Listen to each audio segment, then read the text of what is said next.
Une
entrée en matière un peu délicate puisque au premier virage à angle droit de la première spéciale, donc ce matin, gros freinage, les roues ont bloqué, j'ai relâché la pression pour retrouver de la motricité, enfin de la direction, et aussitôt que j'ai refreiné, les roues sont à nouveau bloquées.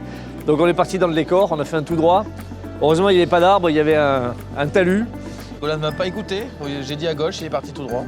Donc avec ce temps, c'était de saison, on a jardiné un petit peu, donc petite frayeur. Donc on est parti dans l'herbe, dans le talus, on était ensuite embourbés. Impossible de repartir, donc les spectateurs ont été adorables et sont venus en masse pour nous aider à sortir la voiture, parce qu'il fallait vraiment la pousser et puis empêcher qu'elle pivote vers le fossé, vers la gauche, vers le dévers. Donc voilà, on a pu repartir, on a perdu un temps fou évidemment. Donc je peux vous dire que ça a calmé mes ardeurs pour une première avec cette voiture. Et là, je me rends compte, et Adrien me le disait, qu'on passe clairement un cap avec cette voiture. C'est quand même, c'est une ex-groupe B, donc c'est quand même un monstre. C'est quand même, on prend des vitesses folles, on va très très vite, donc il n'y a vraiment pas droit à l'erreur. Donc il faut savoir vraiment se contrôler, se raisonner. Tant que j'ai pas bien la voiture en main, je pense qu'il faut prendre vraiment zéro risque. Et je peux vous dire donc cette première sortie ce matin nous a calmés. Ensuite, la deuxième et la troisième se sont plutôt bien passées. Je crois qu'on a fait, en tout cas dans la deuxième, on a fait le 8e temps. Donc ce qui est, ma foi, correct. On doit pouvoir encore améliorer au fur et à mesure des passages, puisque rappelons-le, on fera 4 passages au total dans chacune des 3 spéciales, pour un total de 12.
bilan mitigé pour cette première course avec cette voiture.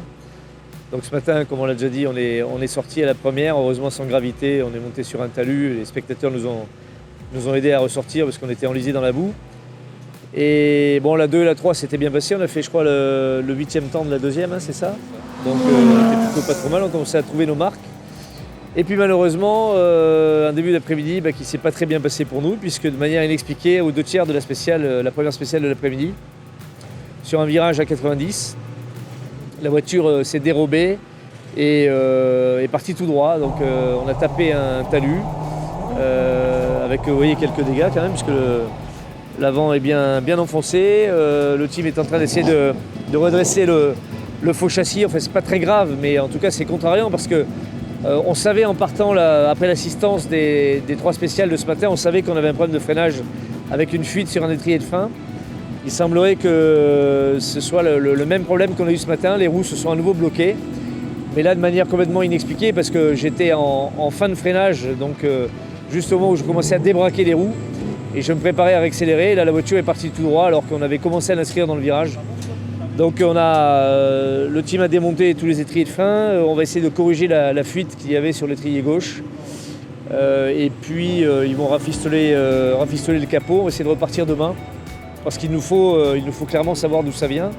Est-ce que c'est un problème de géométrie des trains qui fait que la voiture sous-vire manifestement sérieusement, ou est-ce que c'est plutôt, comme je le crois, un problème de blocage de frein intempestif? Et donc il faut qu'on trouve, parce que sinon clairement on ne s'engagera pas au Tour de Corse avec cette voiture-là, parce que là ici ça pardonne, c'est sans gravité. En Corse ça se termine dans un ravin ou contre un mur de rocher avec les dommages, vous imaginez que ça peut engendrer. Voilà, donc on essaye de finir là et on espère repartir demain matin.